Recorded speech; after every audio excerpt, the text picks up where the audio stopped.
and everything was lovely once again. Wonderful.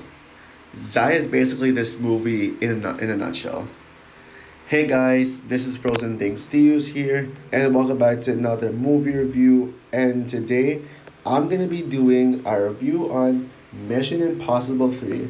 So, Mission Impossible 3 is the third installment in the Mission Impossible franchise, and came out in the year 2006, the same year as Casino Royale, which is easily my favorite movie of that year. And also, we got the port as well, can't forget that, and is directed by J.J. Abrams, and it stars Tom Cruise, Philip Seymour Hoffman, Ving Rhames, Michelle Monaghan, Billy Crudup, Jonathan Rhys Meyers, Kerry Russell, Maggie Q, Simon Pegg, Eddie Morrison, Lawrence Fishburne, etc. And so basically, Mission Impossible 3 tells the story of a terrorist arms dealer named Owen Davian who kills an IMF agent that was sent undercover by Ethan Hunt, who has Ethan Hunt has retired from being an IMF agent, and now has a fiance named Julia,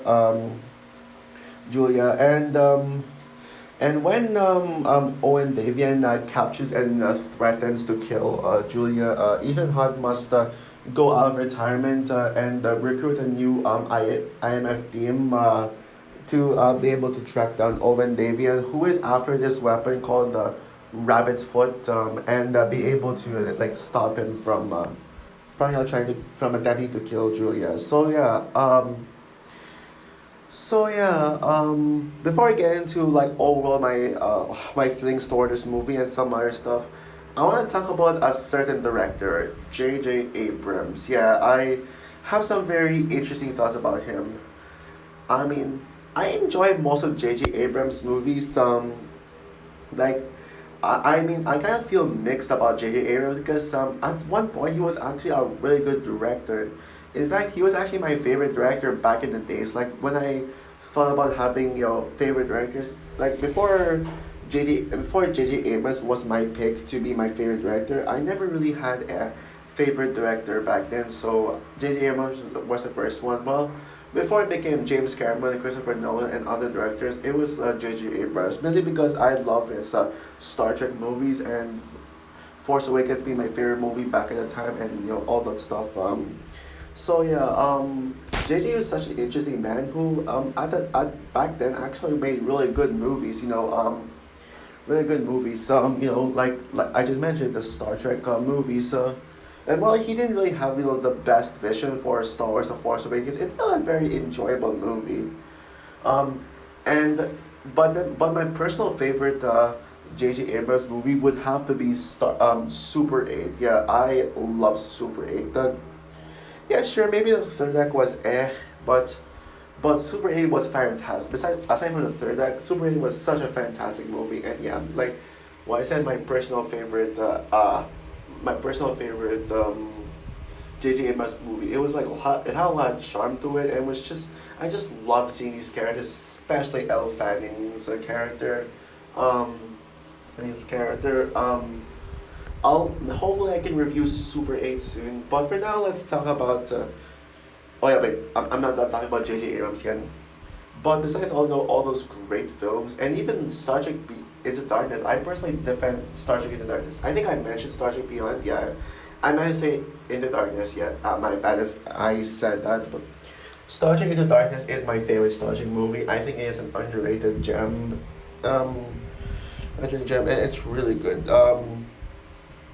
Um, but yes, but J.J. Abrams was is not good anymore. Especially after he directed that god awful conclusion to the franchise of Rise of Skywalker, which was unforgivable. I started to lose interest in J.J. Abrams. J.J. Abrams. Yeah, I feel like yeah he's really lost his touch as a director, and now like I just don't like him, and I'm not even interested. I'm not even looking forward to this race swap Superman movie with Michael B. Jordan. I'll probably only watch it just because Michael B. Jordan is a really great actor. He's a really good actor. In fact, my favorite black actor. Well, Black 70 wise, well, Zendaya is my favorite, but black male actor Michael B. Jordan is my favorite. Is my favorite, but I don't know. Is with J.J. Abrams directing it, I don't really like it anymore. I'd rather just watch his better films that he made in the early 2010s. But let's look back at his first movie, the first movie that he directed, and I'm not, correct me if I'm wrong, but this was his directorial debut, Mission Impossible 3. Yeah, this is I like searching with this, like looking at this filmography. Yeah, I believe this is his directorial debut movie, and yeah, so yeah, let's see how J.J. Abrams how J.J. Abrams was with this film, especially with the first two, with that disaster that is Mission Impossible 2 and the alright Mission Impossible 1. Mission Impossible 3 had a lot to live up to be able to keep the franchise going, and I'm happy to say with Mission Impossible 3, it was amazing. I actually love this movie. It was so good, man. It kind of sucks that this movie doesn't have enough love. I think it is kind of underrated, one of the more underrated films. Personally, I think Rogue Nation is the most underrated Mission Impossible movie. I'll explain why I think Rogue Nation is underrated in my review of Rogue Nation, but for now, let's stick with Mission Impossible 3. Yeah. After all the disaster, after that train wreck that is on Mission Impossible 2, I'm really happy to report that this movie saved the franchise. Thank God. Not only did Mission Impossible 3 save the franchise, but this is the movie that made Mission Impossible what it is today. Yep. And from here on out, the franchise will just get better and better and better and better from here. Where yeah, and this movie is just the start of it. Coming out in the same year as Casino Royale, this movie kind of did remind me of Casino Royale in a few ways. Like for example, like the fact that that this was supposed to be the comeback of its predecessor, which was terrible, like Casino Royale's predecessor was Die Another Day, aka the worst Bond movie in history. Like the worst Bond movie to me. And then we got Casino Royale, which was a huge step up to the franchise. And this Mission Impossible 3 to Mission Impossible 2 is basically what Casino Royale is to Die Another Day. And I think this movie just works so well. Like the camera, like yeah sure, it's no similar with the plot, but the camera work is very similar. The action scenes is very similar, and even the opening scene kind of gave me some Mission Impossible vibes with kind of an interrogation like that. And by the way, I think this movie has the best opening. This movie honestly has my favorite, well technically second favorite opening.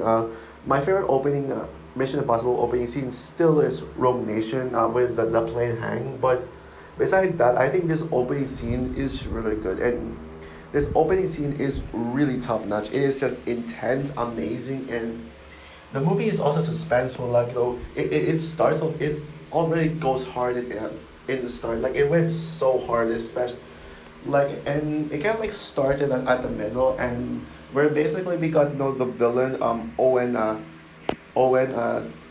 who is pretty much interrogating interrogating Ethan Hunt, and then before we see Julia no Owen interrogating Ethan, and the threat is to kill Julia, and if Ethan fails to hunt to after he kill Julia, and just by the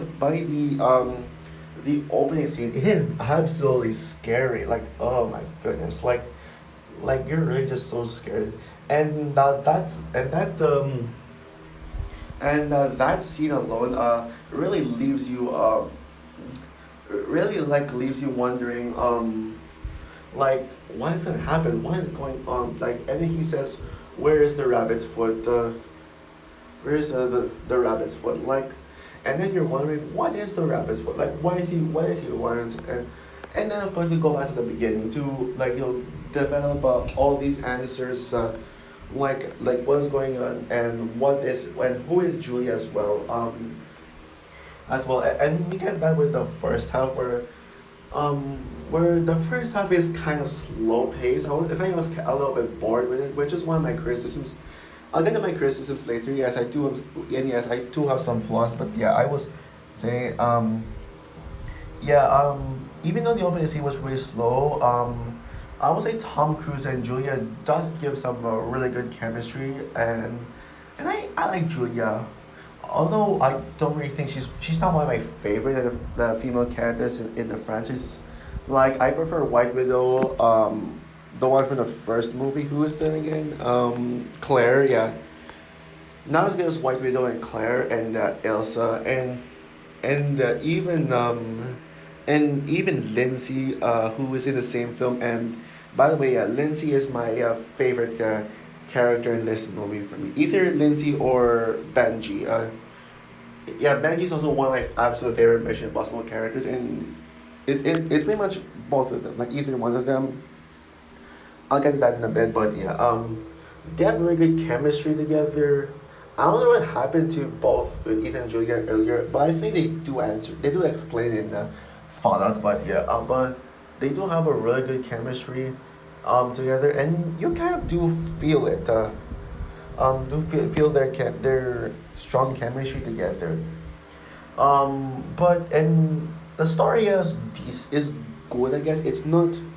The story is good. It's not really like, oh my gosh, it's a brilliant story. It's clever. It's like basically a mix of the plot from the first and second film, where like not the story wise, but just by the fact that it's complex but simple at the same time. But it doesn't go overly convoluted. It's just a straightforward story about Ethan just trying to save his wife and trying to take down the villain Owen. Let's get this out of the way.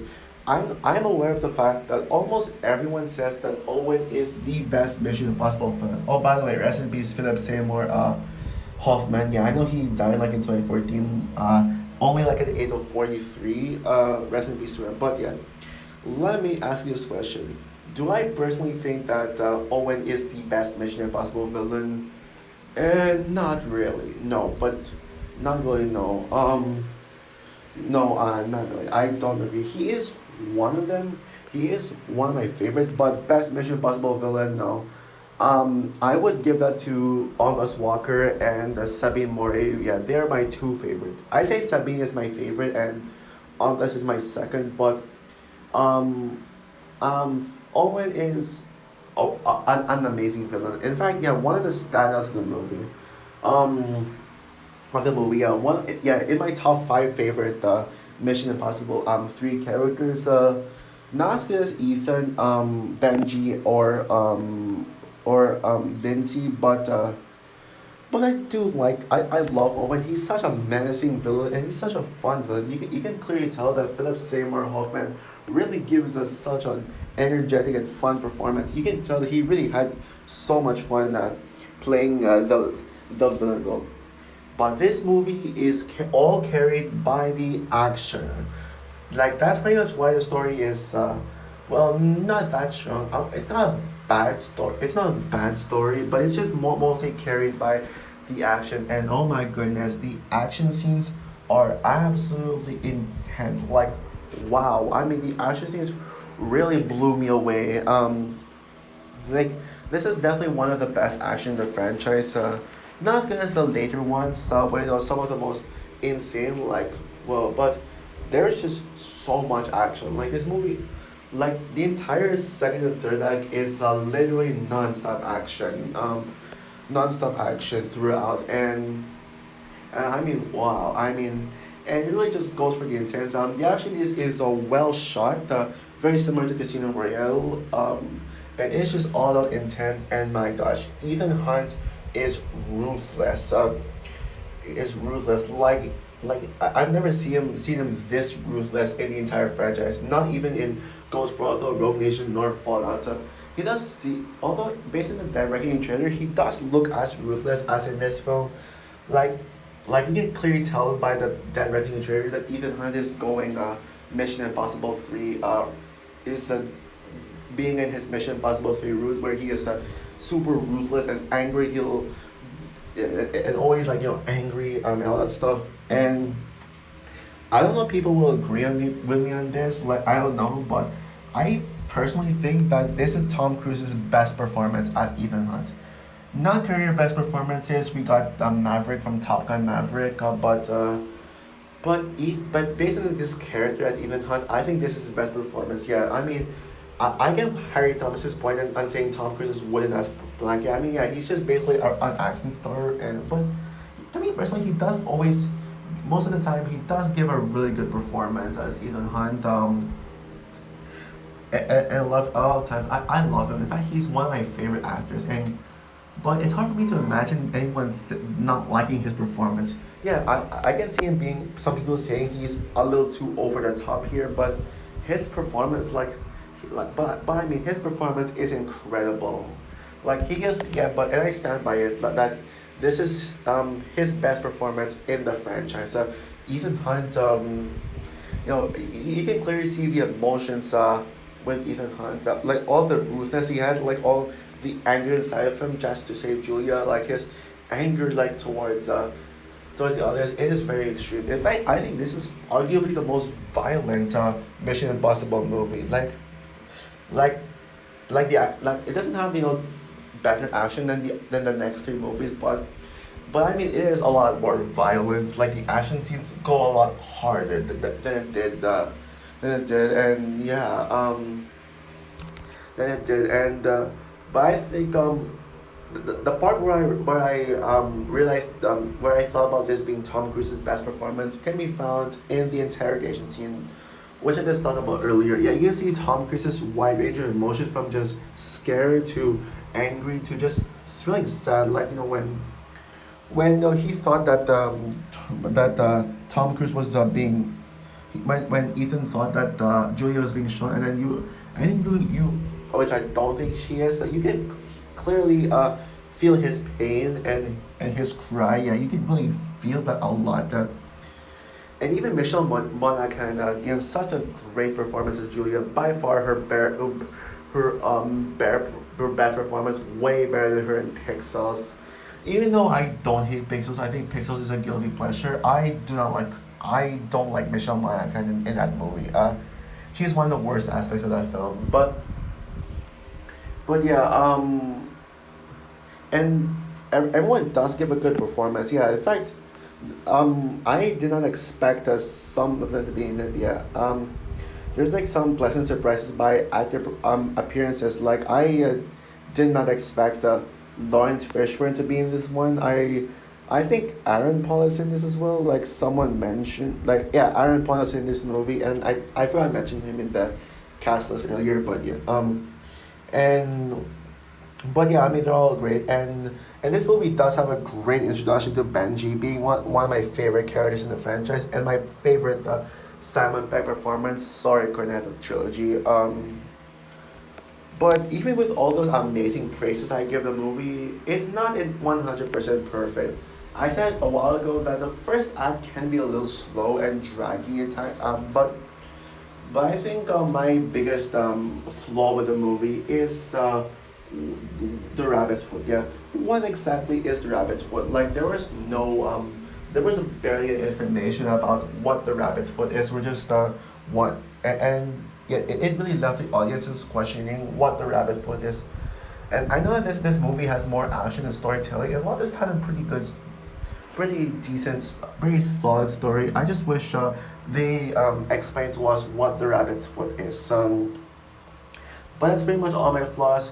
So overall, Mission Impossible 3 is such an amazing return to the franchise that takes it to a whole new level. Yeah, it's this is the darkest and most gritty Mission Impossible movie, with Tom Cruise giving his best performance as Ethan Hunt to me. And this movie has had pretty much the most violent action scenes in the entire franchise, and well, in the franchise, and yeah, this movie is just very intense and also suspenseful, especially with the interrogation scene. That is one of my favorite Mission Impossible scenes, and this does feature a fan favorite villain, Owen. I don't think he's the best villain like what everyone else says, but he is definitely one of the best. So with that said, I'm gonna give Mission Impossible 3 a 9 out of 10. This is certainly one of my favorite J.J. Abrams movies, right up there with Super 8, Star Trek Into Darkness, and the first Star Trek movie. Yeah, and I personally prefer this over Force Awakens, honestly, not gonna lie. So also for my review of Mission Impossible 3, what is your opinion on this movie? Do you agree with me that this movie set the franchise to a whole new level, or do you not care about this movie like what some do? Comment down below, like, subscribe, hit the notification bell, and stay tuned for my review of Mission Impossible Ghost Protocol. That time when the franchise starts to become a flawless masterpiece. Bye, guys.